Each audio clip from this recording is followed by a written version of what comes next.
Hello and welcome to the Business of the Business podcast. I am your co-host, JP Ajapaz for the Two Man Power Trip. Of course, joining me, the financial wrestling genius himself, Mr. Lavie Margolin. Lavie, how you doing today, sir? Hey, John, I'm doing well.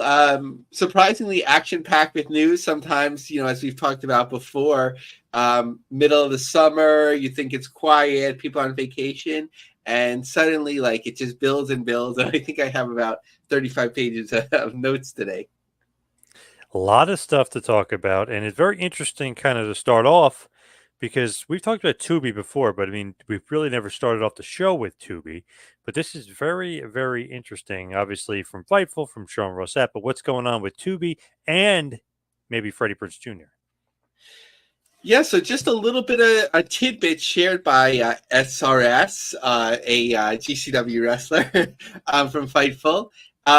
Fox streaming platform Tubi has shown interest in investing in a wrestling product on its platform. Details are few and far between, but we're told that the discussions haven't been with an active company as opposed to wanting to try out something new from scratch. So, a lot to unpack here. So firstly, like starting something from scratch. So obviously Tubi is owned by Fox. And I think some of the strategies that media companies are going to now is that, especially with sports rights or sports like rights, if you own it or you own a piece of it, maybe you have a little bit of leverage, or can even keep it there as long as you want it. I believe Fox owns a piece of the UFL. It's rumored, of course, that WBD has a stake in AEW. So that makes sense. But on the other side of the coin, that's a lot to start up a pro wrestling company. Obviously, Tubi, again, is part of a company that can scale and they can do it, but it just seems like a big way to go. So if they were going to start up from scratch, you'd have to think about who can run such a company. And of course, you can always try executives from other forms of entertainment or sports or fight sports, whatever it may be. But usually you try to look towards that industry already, or people that want to start up their own. So no names have been attached to this at all yet, but just thinking about like who might want to do it or like co-invest in it. So Freddie Prinze Jr. has been talking about it for a long time. In terms of like wrestling executives or people that have been in positions of power before, you have Scott D'Amore, Lou DeAngeli, Eric Bischoff, John Vince Russo. Yeah. But it just seems like a lot. And what I've noticed with like big media companies is at the end of the day, they want to work with big companies themselves. So I think, depending on the contracts that WWE is under, we've talked about this WWE NXT thing, the NXT TNA, NX TNA, right? That's the combination that they've been using. Yep. Right. If NXT is already committed to the CW and stream on Netflix eventually, is there a window if WWE works with TNA to sort of get other sort of rights? Because that would be an interesting approach. I think it's like rather than like a main event type of program where it's like fourth rate, here you sort of like have you can sort of like put in like unique combinations. Who else can they work with? Like TNA outright, potentially. TNA has talked about that they're open to and they'd like to do deals not just on their own Anthem platforms. Tony Khan hasn't really looked around for other platforms for Ring of Honor, but depending on how its deals work out for AEW and WBD, maybe that could be something to look at.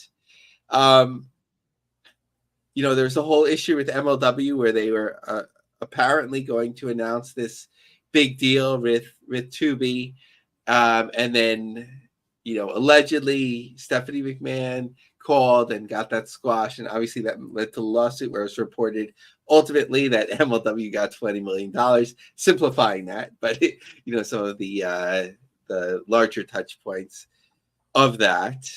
I think like in New Japan would be like, I don't think it'd be a great fit, or AAA or CMLL. I think it has to be like, Tubi is like very mainstream, consumable content.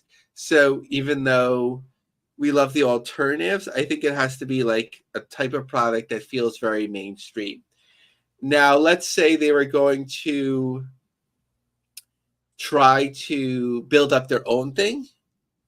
I don't know, like, and we've talked about this before, like in terms of investor money, like at certain points, there's been different people on the market, right? Like, who's out there, right? Batista is all in on the movies, and he has a different body type now. I don't think he considered pro wrestling, maybe one match. Ronda Rousey is expecting her second child, and even reflecting that in her forthcoming comic book. She said she wants to have a lot of children, so she wouldn't be on the market. Who else? Are there other names out there, John, that like if you were going to just be like, okay, free agents, I guess Bill Goldberg, which I would enjoy. Sting's retired. I mean, he's probably still under an AEW contract of some kind. I don't think now is the right time to get some big name talent in, and even to be like, right, like Fast. There's a lot of viewership in it right now, and we'll go over some of those numbers, but I don't know if there's the names necessarily. How would you handle it, John? Yeah, that I'm not sure of, because I don't think with AEW, being what they are, I feel like they took all the names that you'd possibly would want or could want for that. So yeah, that's going to be real tough to kind of get something together. I don't know if it would be an existing company or not, but just very, very, to me, interesting, because man, there's not a lot of talent out there to scoop up. And Tubi obviously is a huge, huge network, and they have plenty of money to do it, but I just don't think there's enough talent out there. So one big name that I neglected to mention, and not starting rumors, there's nothing to it in terms of being attached at the moment. In any case, Vince McMahon, right? Like, would he want to come back for revenge, and would this give him a platform? But I put out a poll on X. Not a huge amount of responses, so I'm not claiming it's like indicative of pro wrestling fans overall. But of those who responded, about 50% were for Freddie Prinze Jr., 28% thought NXTNA, 14% Scott D'Amore, and 9.5% Vince McMahon, with, I think, MLW as one write-in. So having some fun with it at first. And again, they could go like in a totally different way of just bringing in different executives who they feel could run wrestling, and maybe the upper chain isn't wrestling people, but then you have somebody that knows their wrestling to obviously scout it out and produce the show and so on. But often we think about like Fast and Tubi and so on, like it's not a big thing, but just looking at some of the numbers. So this was from last year, an infographic that Tubi put out. Tubi surpasses 74 million monthly active users. It's the number one AVOD player and most watched free ad-supported TV streaming service in the U.S. 1.4% of total TV viewing time overall. So it's meaning like when people watch television, they stream Netflix, YouTube, whatever it may be, 1.4% of that time is Tubi. 4 billion streaming hours in the first half of 2023. That's like a little suspect when you just add up all the hours. It's hard to compare to other things. And they have 200,000 movies and TV episodes, nearly 200 Tubi originals, and 250 fast channels. So what is that? Is that 0.1%? 200 into 200,000? 2 into 200, so maybe 1%. So obviously not a lot of original content yet, but they're aiming towards that. Just some more facts, and then some of them are newer facts, so one contradicts the other. But Tubi is now watched as much as a top 5 cable network. An audience continues to embrace our digital-first, 100% free streaming experience, said Anjali Sood, newly appointed CEO at the time. The platform continues to scale with 47% growth in ad revenue, 65% growth in total viewing time, Q4 over Q4, and we are executing an ambitious strategy to define the next generation of entertainment through our diverse content, passionate audience, and innovative tech platform. Now, then they said has 80 million active average users, up from 67 million a year ago. Parent company Fox said with a 36% year-over-year uptick in platform usage, driving revenue up more than 22%. That's in the face of a down fiscal Q3 for Fox's broader implications and so on. So lots of Tubi facts that you can look into. I think one of the things that really stood out, I forgot if it was Rupert Murdoch or another top executive who ran Fox, was like predicting that in a few years Tubi will be bigger than Fox. I think in terms of revenue. Hopefully I'm not misspeaking, but I just remember that from a couple of years ago where it was just like stunning that they saw so much in Tubi. So even though it's just like a part of the landscape now, it's the biggest dog in the yard in terms of where they play, but I think it'll keep becoming like a bigger part of the media landscape. So something to watch. Now, as far as TNA is concerned, I know there's a lot of TNA news to discuss as well.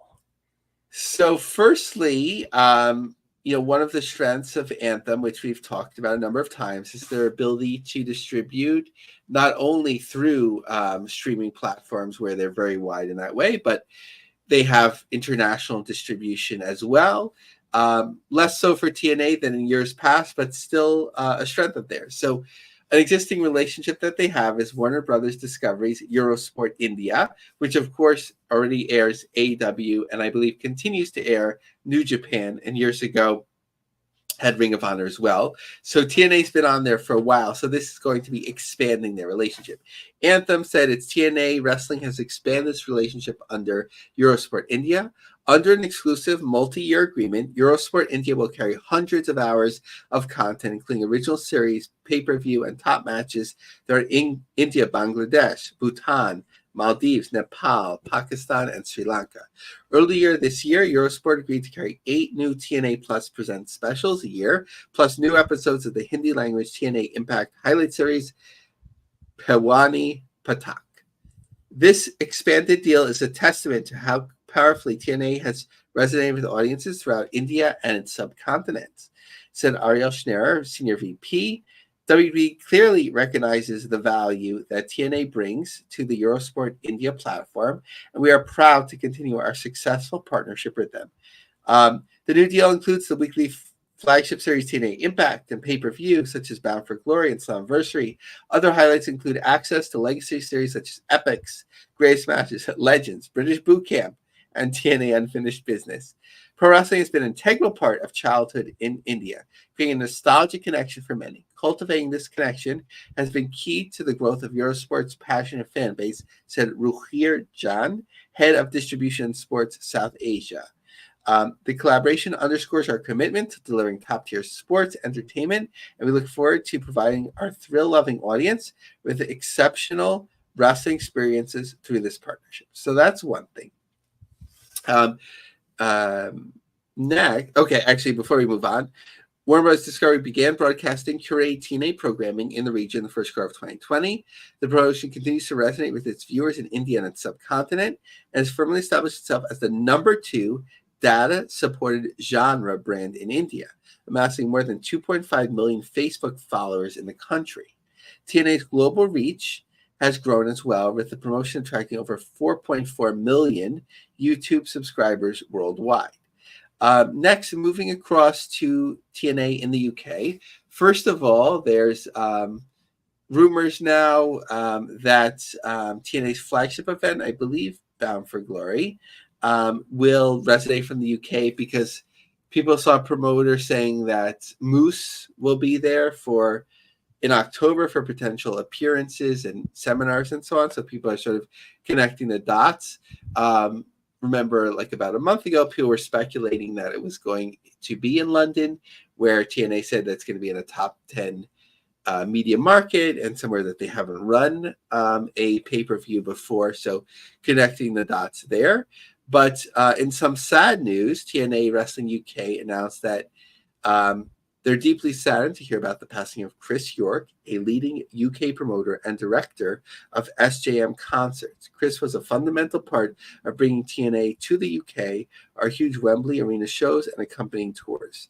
I'm not sure, like, his role day to day or how long he's been doing it. Unfortunately, I'm just learning more about Chris. I hope to learn more about him his life in the coming weeks, but I don't know if everything would already have been secured for holding a big pay-per-view in the UK, or if he wouldn't have been involved in that element.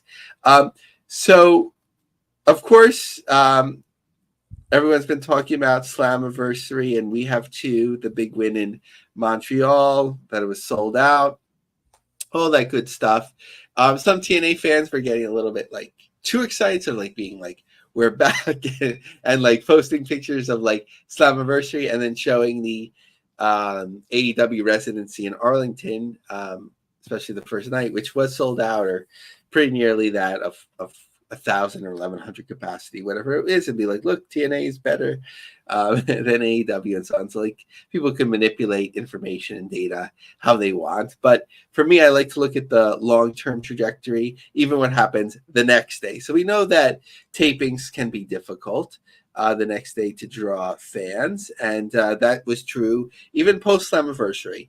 I would think that you would see some bump because people couldn't get Slammiversary tickets, and it was just like such a big presence with PCO, as we talked about, like the pretzel contests and all that, and the banners and all that sort of stuff. But looked like a small crowd. Somebody being positive, which was good. Wrote great crowd for the TNA taping, but you could see just that, it's basically the floor. A little bit of the risers on one side, the other side is blacked out, which you would expect.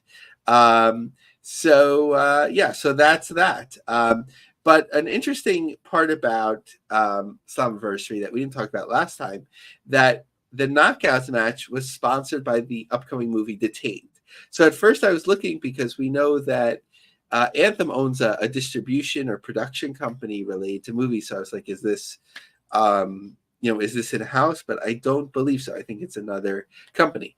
TNA Wrestling confirmed that the Knockouts World Championship match was sponsored by Detained from Quiver Distribution. Reigning Knockouts World Champion Jordan Grace put her title on the line against Ash by Elegance. Quiver is thrilled to partner with TNA Wrestling to promote our film Detained, starring Abby Cornish and Laz Alonso. Quiver Distribution co-president Barry Mayoritz. That sounds like I think the guy that used to run the UFC, like it sounds like a play off his name, but Bob Myritz, but different person. And Jeff Sackman. Sponsoring the Knockouts World Championship match as Slammiversary is a great way to introduce our film to an energized audience. Okay, so then there was the announcement of TNA's schedule for the rest of the year. One of the changes was Cleveland had been expected for September 13th and 14th, but it didn't go on sale. There was going to be 3 different cities that would go on sale the same day, 6 shows in total, the prime show and then a taping the following day usually. But then they moved it from Cleveland. I don't know what factored into that, but I think TNA is smart to move it from having a show in September. The market is already would be burned out from SummerSlam. You could already see like some difficulty that GCW is having that Friday night in attracting fans. Obviously, they're going against SmackDown, so that might be other issues. But I think running Cleveland so soon wouldn't have been smart. So what do they have? The show scheduled for September 13th and 14th will be held at the Boeing Center at the Tech Point in San Antonio, including Victory Road. Returning to Fayetteville on Friday and Saturday, November 8th and 9th at the Crown Arena. Center Stage in Atlanta on December 13th and 14th. Shows in Louisville and Spartanburg went on sale. So the Louisville show, there was about 3 rows of reserved tickets and then some balcony seating. And then in Spartanburg, a bigger venue, but a modest setup to start out with. About 4 rows deep with 2 rows following it that are dark, and then general admission balcony. So not too ambitious there, but I think they have the room, especially in Spartanburg, to expand that. A bit more about San Antonio. So the Boeing Center at Techport is generally a 3,100 seat venue, but that may be when they're utilizing standing room near the stage, because that's like a big part of what they do. Venue configuration and concert map. So it all like faces the stage. Again, like a big open space, and then tiered seating, depending on how you want to set it up. So would they put the ring on the stage? That never works too well. So usually you put it like in the center of the floor, and then you'd have the seats around it, and then maybe some stage seating. Also, on November 29th in Benton Convention Center is TNA appearing at WrestleCade. So outside of Bound for Glory, which looks like it'll be in London, we pretty much know the whole TNA schedule for the rest of the year. And again, it's kind of what you'd expect, right? Where we started to hear at different times that they'd run bigger venues and so on, but it's kind of the same type of markets that they run and the type of setups that you'd expect, which isn't a bad thing. And I think being in the Carolinas multiple times in different cities is a good thing, especially when you have the Hardys, who are newer to TNA. So I'm not sure if they're continue drawing power in the Carolinas. I'm sure it's still strong, but that should help them in those markets. Good stuff with WrestleCade for sure. That's a big convention down there in North Carolina. What about New Japan? I feel like the Capital Collision show is not drawing too well. Yeah, so that's the only note I have for New Japan tonight, which is 1,070 tickets distributed, just 28 since the last update 7 days ago. They started ramping up the talent that will appear, and the persons that you would expect. I don't know if they announced any matchups yet.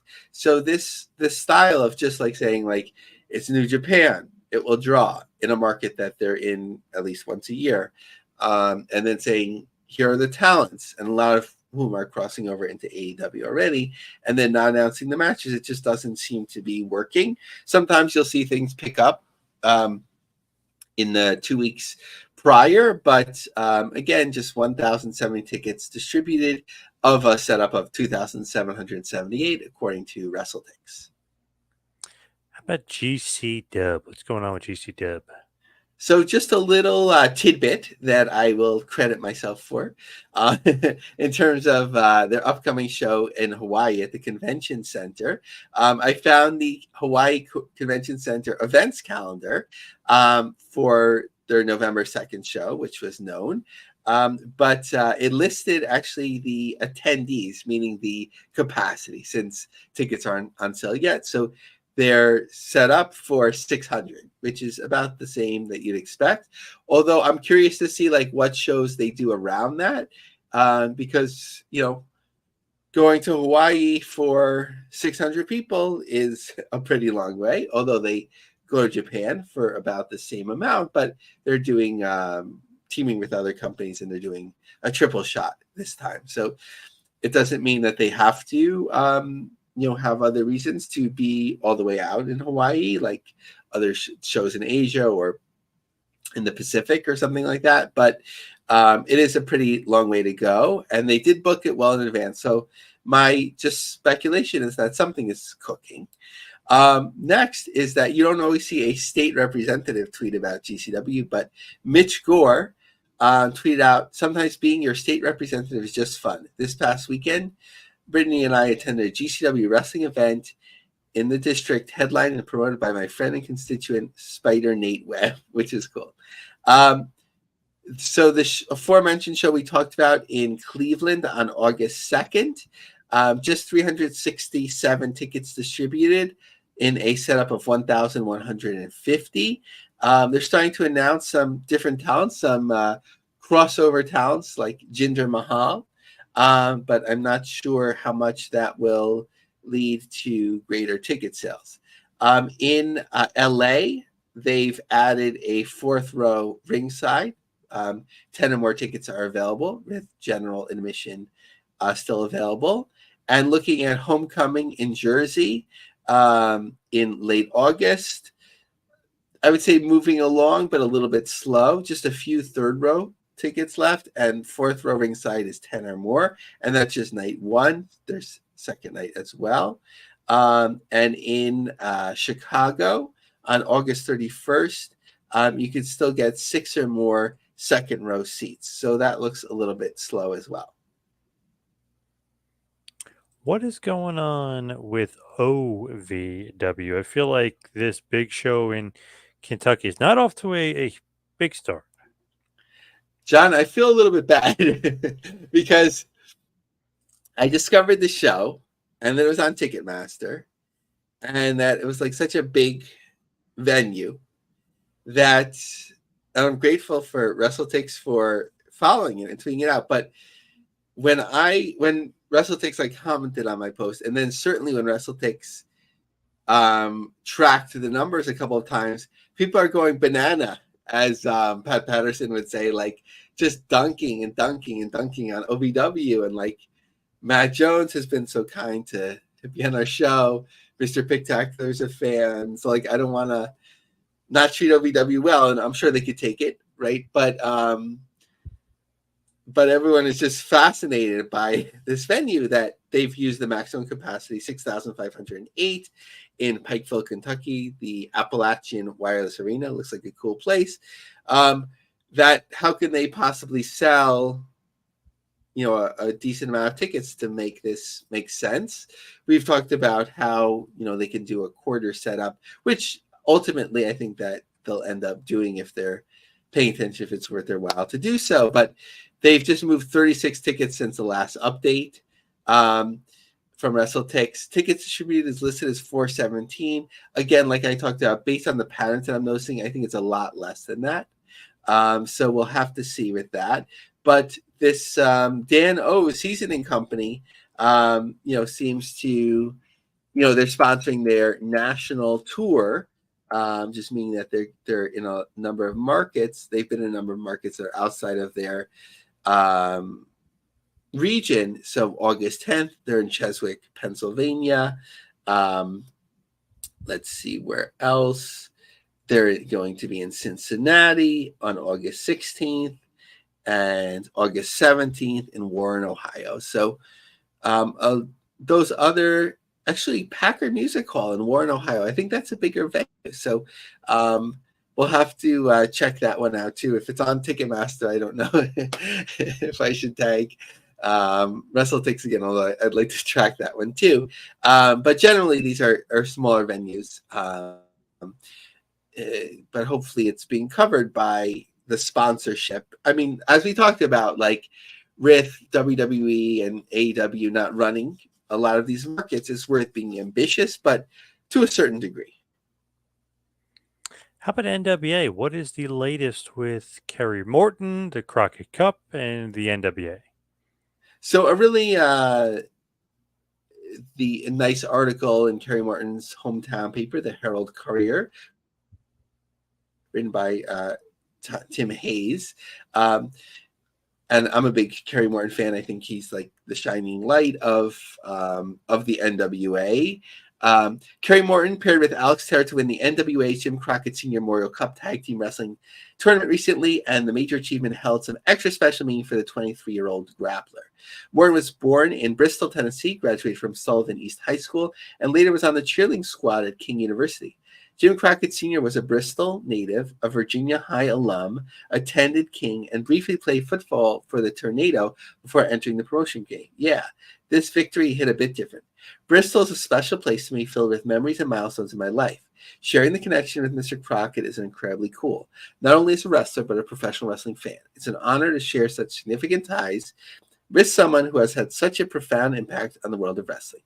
I grew up watching Jim Crockett Promotions footage from back in the 80s. Such a fan of what they have done, and now to have the opportunity to represent small town USA, Bristol, Tennessee. Hope I made Bristol proud.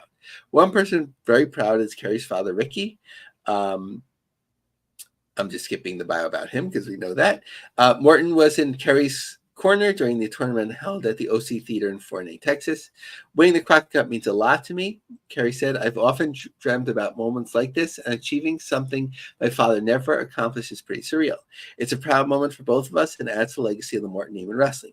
Warner's partner topped Sage Chance and Tommy Rant in the first round. Okay, we don't need the results necessarily. Overcoming a huge obstacle was a defining moment. Of course, the last match will always hold a special place in my memory. One of the things which impressed me most about Kerry was his tenacity and ability to adapt during the tournament, Joe Galley said. So a little bit of kayfabe there. Among those in attendance was David Crockett, Jim Crockett Sr.'s son, and a television announcer. So really interesting article. They did note that this Crockett Cup was taped a couple of months ago. So recommend reading that whole article. But NWA 76 in your extended neck of the woods, John, coming up August 31st. They're starting to announce more talent for it, but like Haley J, but still, depending on the area and so on, most of the second row, or at least a portion of the second row available, and maybe most of the third or fourth row still available. So they have a ways to go. The Sam Hain show on October 26th just has a 2-row setup plus general admission. So the first row still has tickets available, and keep looking at this December show at the Dothan Civic Center. I don't think they've moved a lot of tickets since they opened that up, but plenty of time, and they did well there with local publicity and then moving tickets as it got closer to the date.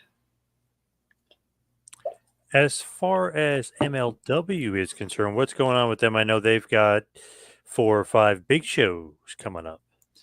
Yeah, so I just wanted to stay on MLW for a little bit of time, kind of like do a semi-dive, not our deepest dive, but a semi-dive, just kind of like get a little flavor for what's going on with them. August 29th in New York, September 14th in Atlanta, October 4th in St. Petersburg, November 9th in Chicago. So the show in New York has, well, they actually have on one of the 4 sides most of the front row left, but a fair amount of tickets have moved if they've been for sale. Somehow where they were trying to like inflate the prices, resell tickets, which caught me by surprise. September 14th in Atlanta, the seats closest to the ring are pretty much sold, but then anything in the risers or in the tiered seating is still available. October 4th in Florida still has some first row tickets available and a fair amount of second and beyond tickets. And in Chicago, there's still front row tickets available too, and some movement beyond that. I'm not sure how many were actually put on sale. So that's their live event. So just looking at like their premium membership on YouTube, which they recently moved to, the standard pass is $7.99. And what does this get you? Loyalty badges next to your name and comments in live chats, custom emoji to use in comments and live chats, early access to new videos, members only live chats, MLW Fusion Library, special event library. So members only library is like MLW Underground, John Hennigan, Hammerstone, Real One, Battle Riot, so on. So like the type of things that have not been in a paywall in the past. So I don't know how appealing that is. You really have to be an MLW super fan. And just looking at their distribution, so we know they're on beIN Sports Extra, the digital tier. They still list Fight, but I think that's no longer, I believe. But they're on YouTube. Then they're on iOzot TV, and Sky 186 in England. They're also on in Africa, or the Star Times, NBC, Wata Fight Channel, which includes a lot of the Middle East, and Fight Club Poland, obviously, in that country. I don't know if any surrounding countries as well. And just looking at the talent, and I don't mean like, this is not a knock on any of the talent, just looking at like the mix of talent that are there. So Satoshi Kojima, who's really a veteran, he has that legacy connection to MLW when it started. Matt Riddle, who this is kind of his home promotion right now when he's not doing kids' birthday parties. I think that was a cute thing. I don't think anyone should knock that. Hopefully he got a good payday for that. You'll see like big musicians and so on do bar mitzvahs and something like that for wealthy families. So that's okay. Mystico, who obviously this isn't his home promotion. Sammy Callahan, Kenta, Mads Kruger, Tom Lawler, who's been in and out, Alex Kane, who seemed to have some momentum, but then lost the belt. Davey Boy Smith is back in. But really, they're getting the most publicity from Paul Walterhauser, who I wasn't familiar with, but apparently is a Hollywood mover and shaker. And then the storyline that they're running the most is who's the father of Selena De La Renta's baby and her feud with Cesar Duran. They had, I think, a couple clips with Don King in, and everyone loves Bill Alfonso. So that's basically where MLW is. John, do you see like do you get like different buzz about MLW still? Like, how do you think it's like increased in the last year? It's weird. It's like touch and go. Sometimes it's hot, sometimes it's not. I feel like Paul Walter Hauser was definitely getting them some buzz a little bit. The storyline with Selena De La Renta and Cesar Duran was getting a little bit of love. I know Don King at one point was getting them a little bit of love, but I know it's kind of hit or miss. It's like they need to be out there more. Like they need to have a permanent home and a bigger home. Yeah, it's sort of like, what are the efforts pointing towards if you don't have the right platforms? But hopefully they have a good amount of runway if they're investing whatever the monies that apparently were awarded back into the business, or I'd imagine perhaps there was some sort of payout to the various owners that have been reported. If not now, when? But maybe they still strongly believe in the business and they don't want to take anything out. That's just speculation to know how that would go one way or another. How about the Juggalos? Juggalo Championship Wrestling. So just noting that, as we have, that they're out there and doing some interesting things. And Kerry Morton is involved, just like he's involved with the NWA behind the scenes. He's involved with JCW as a performer, but also behind the scenes as well. So a smart move with them. So there's that connection. And they always have a fun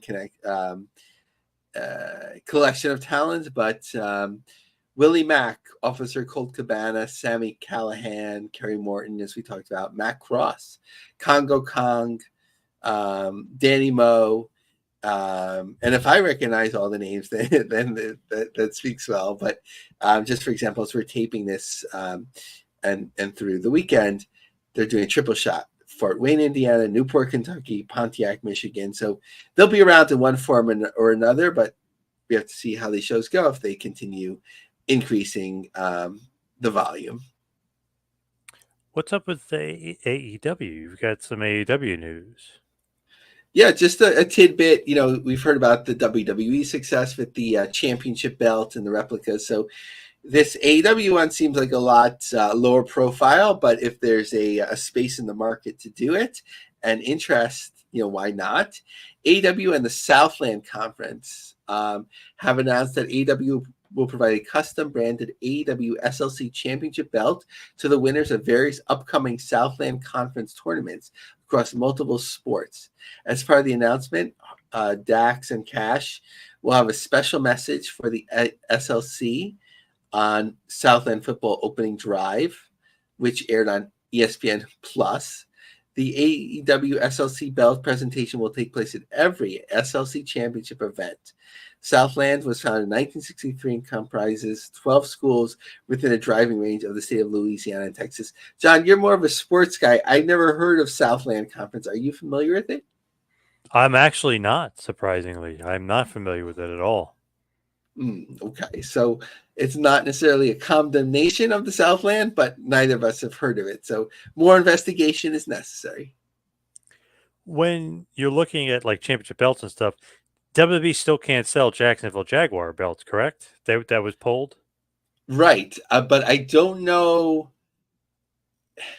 I don't know if they couldn't, but or like if somebody said like we're not going to, or maybe Jacksonville said like not ours. I don't know. Like when the NFL does a deal that involves all the teams, like is there the opportunity to an owner to say not us, or for a licensee to say everything but, or maybe it was just agreed upon. But I don't think like in terms of selling it for commerce, I don't think that AEW would be able to say like we have a Jacksonville Jaguar belt for sale. That's sort of like maybe that's already like WWE has that license. But if the Jaguars were to win the Super Bowl, I think there wouldn't be a problem of them like giving them an AEW championship belt to hold up or something. Right, right. Instead of a WWE belt, which they normally do. Yep.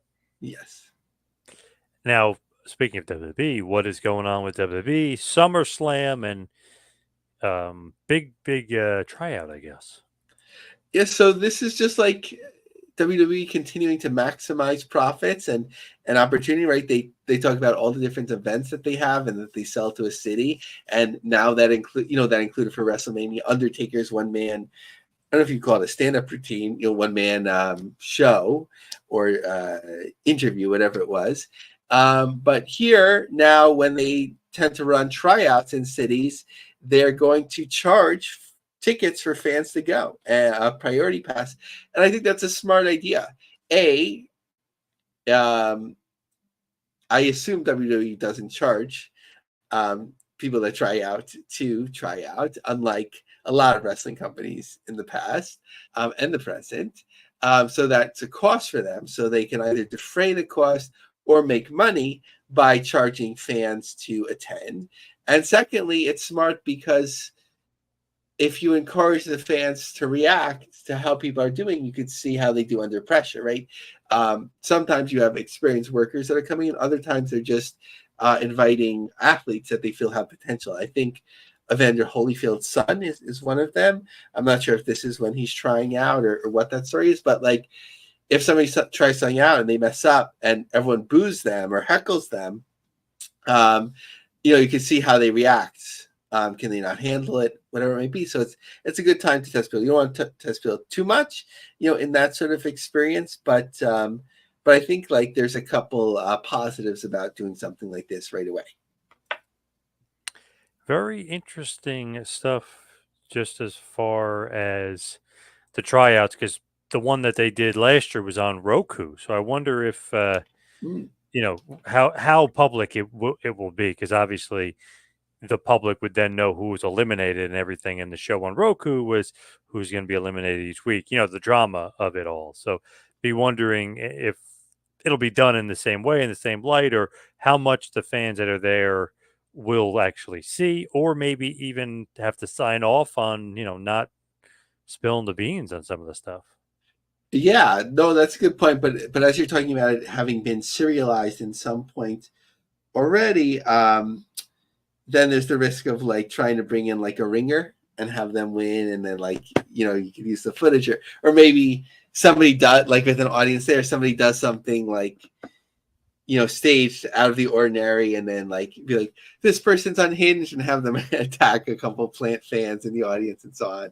I'm already booking the tryouts, so Yeah. you never know. Whatever you see isn't necessarily reality, right? In front of you.